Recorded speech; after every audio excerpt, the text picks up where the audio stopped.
안녕하세요. 경북대 사학과 윤재석입니다.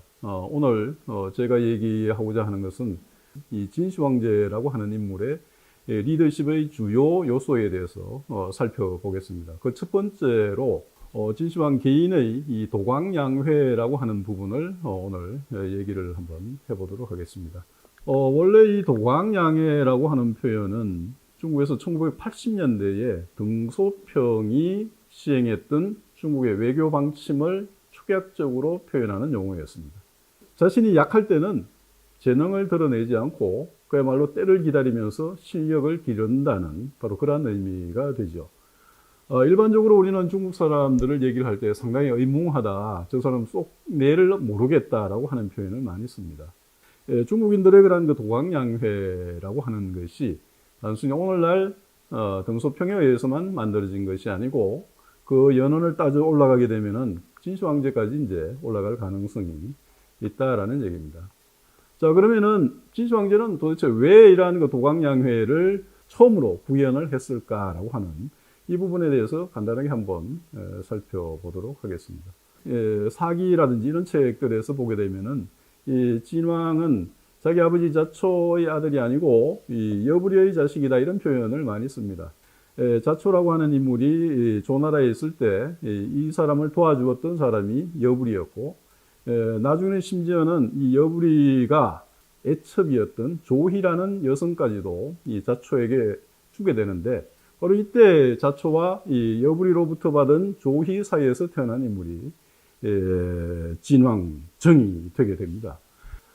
이 사기 여부리열전이라고 하는 부분에서 여부리와 조희 둘은 자기 아들인 진시황이 왕이 되고 난 다음에도 몰래 이 사통을 하고 있었다라고 얘기를 합니다. 자, 이렇게 되자 이제 위험을 느낀 것은 여부리가 되게 됩니다. 아무리 옛날 예인이긴 하지만은 이 왕의 어머니하고 계속 만난다라고 하는 것은 상당히 위험 요소가 강하기 때문에 자신을 대신할 수 있는 그런 남성을 구해가지고 조희에게 바치게 되는데, 바로 그 인물이 노예라고 하는 인물입니다. 이후에 중국 역사에서 자주 나오는 남총과 같은 남자 성노예라고 볼 수가 있는 존재가 되게 되고, 나중에는 아들을 2명을 낳기에 이르게 됩니다. 자, 그렇게 되자 이제 일부 어떤 사람이 노예가 자기가 태후와 진시황의 어머니와 낳은 두 아들을 진시황이 죽고 난 다음에는 자신의 아들을 왕으로 만들려고 한다라고 하는 고발을 하게 되죠. 진시황은 노예를 치기 위해서 준비를 하게 되는데, 이 상황에서 노예가 먼저 선수를 치어서 반란을 일으키게 됩니다. 그다지 시간이 지나지 않은 상황에서 바로 진시황의 그런 그 군대가 승리를 하게 되죠. 진시황은 바로 노예의 3족을 모두 다 죽여버립니다. 그리고 또 노예가 진시황 어머니하고 낳았던 두 자식도 죽여버리고, 그리고 이제 자기 어머니는 유배를 이제 보내게 되는 이런 과정이 나타나게 되죠. 그리고 그 다음 이제 목표가 바로 이 노예를 진시황의 어머니에게 드렸던 여부리를 이제 제거를 하게 되는데, 촉지방으로 유배 명령을 받은 여부리가 더 이상 자신이 버티는 것이 힘들다라고 생각을 하고 자살을 하게 됩니다.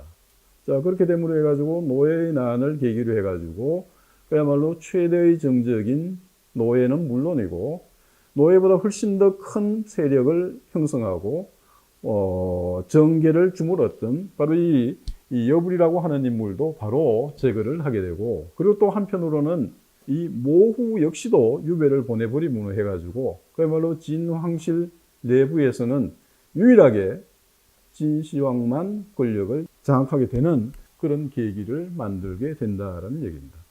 과연 이 진시황이라고 하는 인물이 자기의 어머니의 난행, 그리고 또 어머니와 그 사통을 벌였던 두 남자 여부리와 이 노예라고 하는 그 상황, 이것을 몰랐을까라고 하는 점인데 결코 모를 리는 없다라는 얘기죠. 이거는 정치적으로 보게 되면은 분명히 권력투쟁의 관계였고, 이 권력투쟁의 상황에서 바로 9년 동안의 그러한 그 도광양회의 과정을 거쳤기 때문에 그야말로 최대의 권력을 1인에게 집중시키는 결과를 낳았다라고 생각을 합니다. 바로 이러한 것이 바로 진시황제의 개인적인 역량에서 볼 수가 있는 도광양회이고, 바로 이러한 것들이 오늘날에 이르기까지도 지속이 되고 있다, 이렇게 생각을 합니다.